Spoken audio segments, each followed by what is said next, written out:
Pradesh Congress committee అధ్యక్షులుగా నియమితులైన మహేష్ కుమార్ గౌడ్ సీతక్క గారు, గురువారం నాడు రవీంద్ర భారతిలో రాజ్ ఠాకూర్ గారు, బీసీ సంఘాల చేత తనకు జరిగిన సన్మాన సభలో ఆయన మాట్లాడారు. ఎమ్మెల్యే వినోద్ గారు,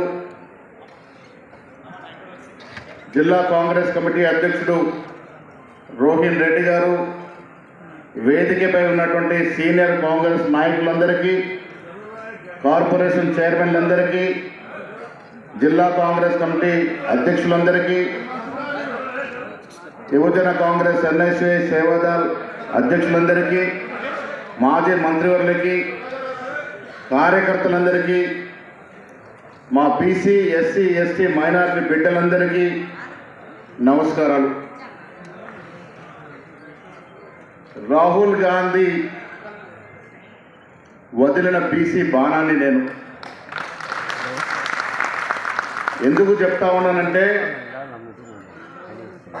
ఉత్తర భారతదేశంలో ఉన్నటువంటి అగ్రవర్ణాలకి ధీటుగా కుల గణన జరగాలని, ఈ దేశంలో ఉన్నటువంటి ఎస్సీ ఎస్టీ బీసీ మైనారిటీకి న్యాయం జరగాలని ఒక అకుంఠిత దీక్షతో ఆనాడు భారత్ జోడో యాత్ర నుంచి ఈనాటి వరకు ఏలెత్తి చాటుకున్నటువంటి మహానుభావుడు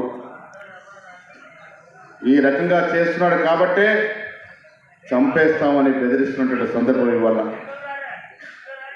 మళ్ళీ చెప్తా ఉన్నాను, బీసీల కోసం రాహుల్ గాంధీ గారు వదిలిన బాణాన్ని నేను, సోనియా గాంధీ గారు పంపిన సందేశాన్ని నేను, ఖర్గే గారు పంపిన సైనికుడు నేననే మాట కూడా సందర్భం మనం చేస్తూ ఉన్నాను.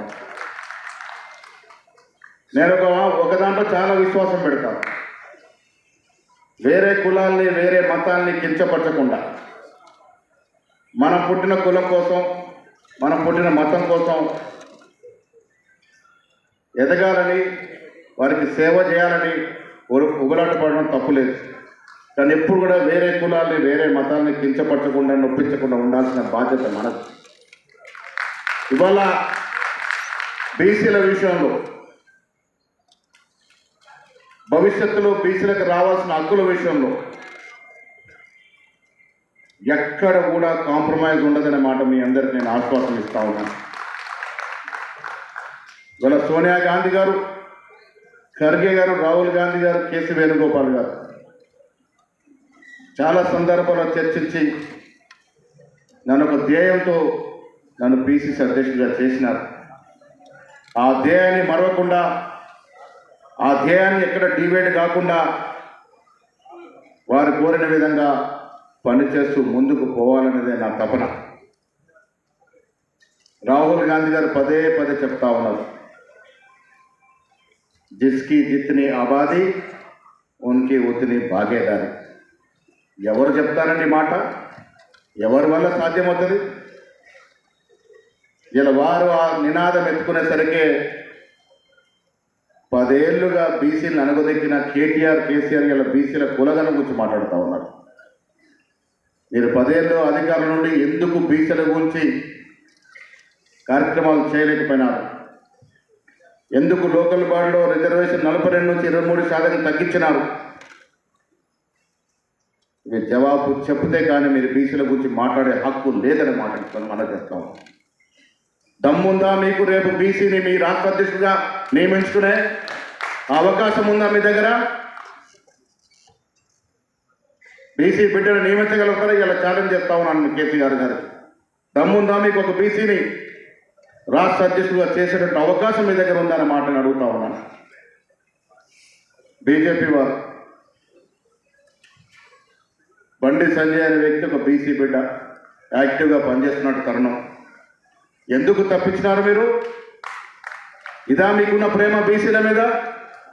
అన్నాడు ఒక బీసీని తప్పించి ఒక అగ్రవాల్ నాయకుని మీరు అధ్యక్షుడిగా చేసుకున్నారు. మరి ఇక్కడ కేంద్రంలో ఒకరు క్యాబినెట్ ఇస్తే ఎందుకు సంజయ్ గారు సహాయమంత్రి ఇచ్చినారు?